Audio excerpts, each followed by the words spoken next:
Halo Lur, hari ini aku pengen cerita soal pengalamanku selama 1 tahun lebih pakai 3D print. Kebetulan ketika video ini dibuat, aku lagi ngerjakno RC iki. Itu kebetulan eh, masih dalam proses pengerjaan, ini juga masih dicetak ya. Jadi eh, ini juga bakal ada videonya, tenang aja. Tak jelas no kabeh cara aku gawe iki. Tapi iki aku gak gawe, aku tuku file. Nah, ngomong-ngomong soal gimana awalnya aku sok tuku 3D print itu awalnya karena hobi ya. Nah, semuanya diawali karena hobi. Kebetulan aku suka banget mainan RC Drift Mini skala 1/28 yang terutama yang chassisnya itu dibuat dengan 3D print. Karena kalau beli yang pabrikan itu mahal kan. Satu chassis itu harganya bisa 2,5 paling enggak, belum elektriknya, belum yang lain-lain. Nah awalnya karena hobi, terus aku nyoba cari info lah soal gimana sih caranya bikin RC Drift yang mini yang bisa dimainin di kamar, di rumah aja, nggak perlu ke track, tapi bisa tetap murah. Nah salah satu solusinya itu dengan 3D print. Kebetulan waktu itu aku beli kitnya RC bulan apa jenenge lali, FXR piro lali aku. Nah setelah tuku ternyata oke. Terus iso ngedrift bareng. Cuma lama kelamaan karena 3D print ini sifatnya sedikit rapuh ya, bukan sedikit rapuh. Lek gayaku sing seneng nguteki apa buka baut nggak di duluk-duluk nggak obeng lah segala macam, itu plastik pasti sok terkikis. Nah karena terkikis itu akhirnya RC bulannya waktu itu beberapa slot bautnya tuh banyak yang lepas lah. Bukan karena kitnya jelek, tapi karena aku nih sing gak iso meneng tangannya. Memang tanganku ini kayak berbahaya. Terus akhirnya aku mikir kit apa mana ya sing iso tak cetak dhewe ngono Mas tuh. Lek tuku 3D print jadi itu kan lek kita mengalami kerusakan atau filenya gimana kan apa perlu ngontak si seller sebelumnya, terus kita prosesnya lama lah, panjang.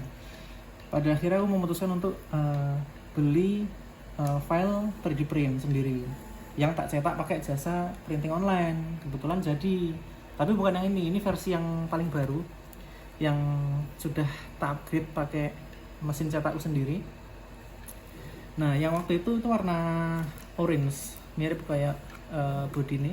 Nah cuma yus waduh kasusnya ya kayak meneng tanganku obah enak sih tak uteki lah. Pada akhirnya kit itu juga lecek lah, bolongan-bolongan baut tuh. Nah, setelah pakai sing gak beres baut-bautannya, akhirnya lek gawe jasa neh kan iki ya apa mahal itu loh. Yo mahal yo, terus prosesnya panjang dan ngantri kadang.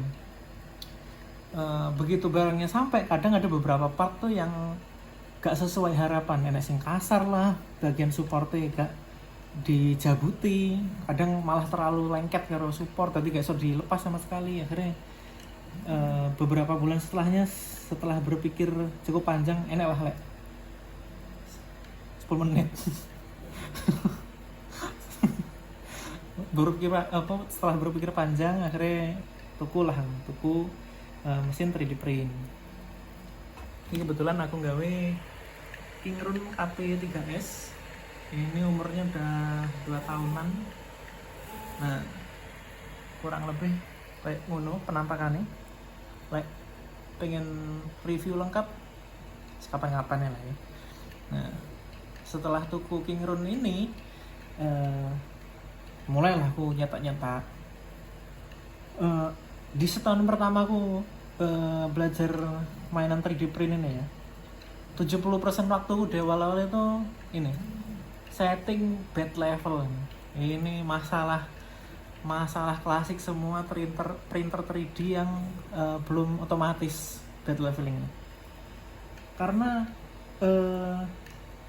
dari yang tak baca-baca di forum-forum itu banyak orang ngomong pakai kertas aja, pakai kertas. Cuma kan kertas akeh ya, kertas HVS, buku tulis, kertas goreng. Nah, sampai selama kurang lebih setahun itu aku masih bingung jarak yang pas antara nozzle itu yang ada di sini dengan ini bed heat bed namanya, atau yes alasnya untuk ngeprint itu jarak yang bener itu gimana aku masih belum jelas.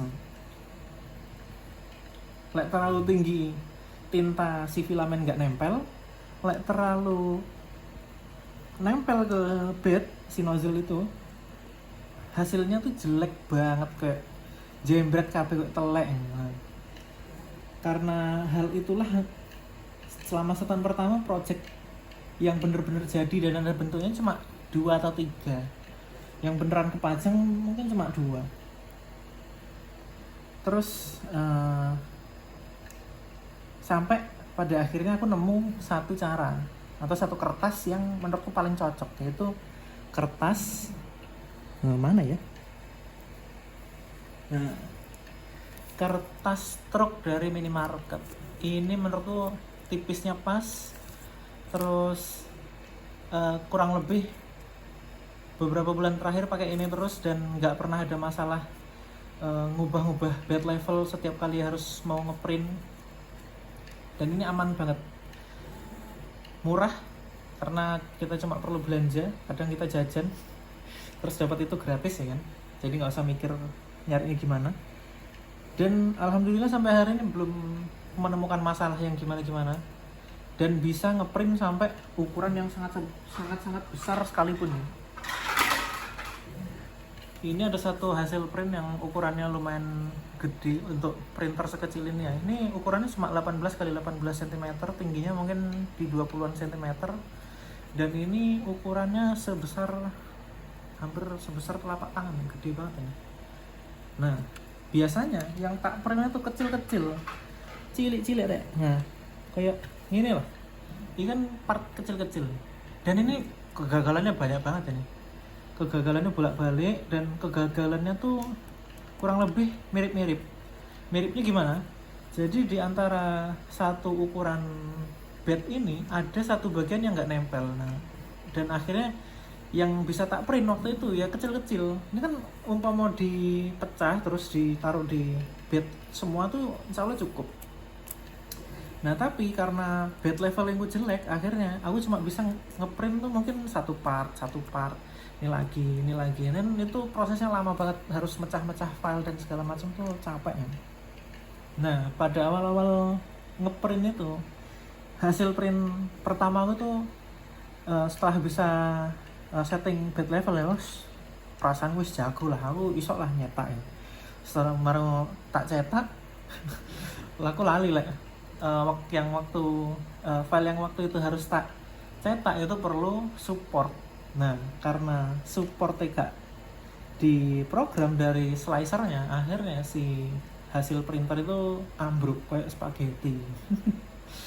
Nah karena hal itu juga akhirnya setiap kali ada satu hal yang tak print pasti ada satu pelajaran yang tak ambil lah. Proses belajar si 3D printer ini juga panjang banget, dan sampai hari ini aku juga masih belajar gimana caranya nyetak produk seperti ini. Ini ukurannya gede banget, ini kalau jadi mungkin 0,5 meter sendiri, dari ujung ke ujung nih penuh lah. Nah jujur ya, pas aku pertama kali tuku printer 3D itu tak pikir barang ajaib. Kamu punya ide, punya sesuatu yang ada di kepala dan pengen dituangkan dalam bentuk fisik, itu kayak tinggal nggarap, didesain walaupun micro SD terus dicetak jadi. Dan ternyata enggak, itu sama sekali pikiran-pikiran yang sangat-sangat ngawur. Gak ada istilahnya mau belajar printer 3D pertama kali desain terus langsung buat cetak terus langsung berhasil kok, jarang deh itu. Gak ngomong ajaib gak iso. Nah masuk tahun kedua itu mendekati proses pembuatan si RC Drift ini, setelah berhasil ya, itu masukan kedua tuh aku rada bosen sejujurnya. Proses pemasangan segala bentuk printer ini menurutku lumayan panjang ya, mulai dari masang power supply, masang printernya sendiri, masang filamen itu pun juga sedikit drama kadang, karena gonta-ganti filamen itu kan juga capek ya. Nggak susah, cuma ya ribet aja prosesnya. Akhirnya masuk masa bosen, mulai mempertimbangkan untuk menjual 3D print si printernya sendiri. Terus apa lagi ya, nah mulai ada ketertarikan lagi tuh setelah nemu si desain ini kebetulan desain dari Casadio. Nah kebetulan ini sebuah tim dari Polandia kalau nggak salah, yang memang fokus mendesain mobil-mobil RC yang ukurannya lumayan gede lah. Ini kebetulan skala 1/7,5, ini gede banget. Ini kalau jadi ya sekitar setengah meteran lebih. Ini Subaru Impreza 22B, dan mereka juga punya produk lain kayak Pajero, Bronco dan lain-lain. Umumnya produknya mereka itu desain 4-wheel drive. Ini juga 4-wheel drive kebetulan, yang videonya juga bakalan tak buat setelah ini jadi. Nah walaupun sebegitu ribetnya setting si 3D print, pada akhirnya hobi ini memang menyenangkan gitu loh. Mulai dari proses desain, proses mencetak, nungguin cetakan sampai jadi. Dan kalau pikir nyata ini cepet, lama pak. Ini salah satu file yang tak buat untuk ini, salah satu yang terpanjang itu sekitar 18 jam. Padahal di settingan printernya sendiri udah tak bikin lumayan kenceng, sekitar di 100 millisecond, dan itu masih lumayan lama. Jadi kita harus sabar banget nungguin ini sampai selesai. Cuma begitu jadi dan kelihatan bentuk si produk yang kita buat, yes, satisfying gitu loh pak, ketika udah jadi itu. Nah jadi kayak sama-sama sing pengen sing duwe kepikiran lah kerentek untuk beli 3D print sendiri daripada pakai jasa printing online, terutama kalau memang hobi kalian itu di hal-hal yang mirip kayak gini, kayak ngerakit, modeling dan segala macam, diorama apalagi. 3D printer tuh menurutku investasi yang sangat-sangat worth it lah, dengan harganya yang kalau yang ini mungkin sekarang udah 2,5 jutaan dapat. Waktu itu aku belinya 3 juta, sekarang mungkin udah murah banget. Ini lumayan tangguh lah mesinnya, belum ada masalah yang gimana-gimana, semoga nggak ada. Jadi kalau kalian pengen beli aja sekarang, tapi kalau bisa jangan yang terlalu murah, karena yang terlalu murah, terutama yang sejutaan itu biasanya secara kualitas nggak tangguh.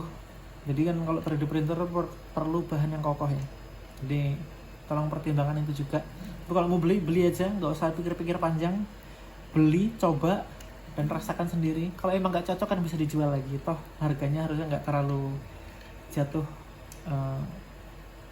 terlalu jauh ya bakal jatuh juga. Cuman ya paling nggak aku bisa ngerasakno lah, mana ya sun.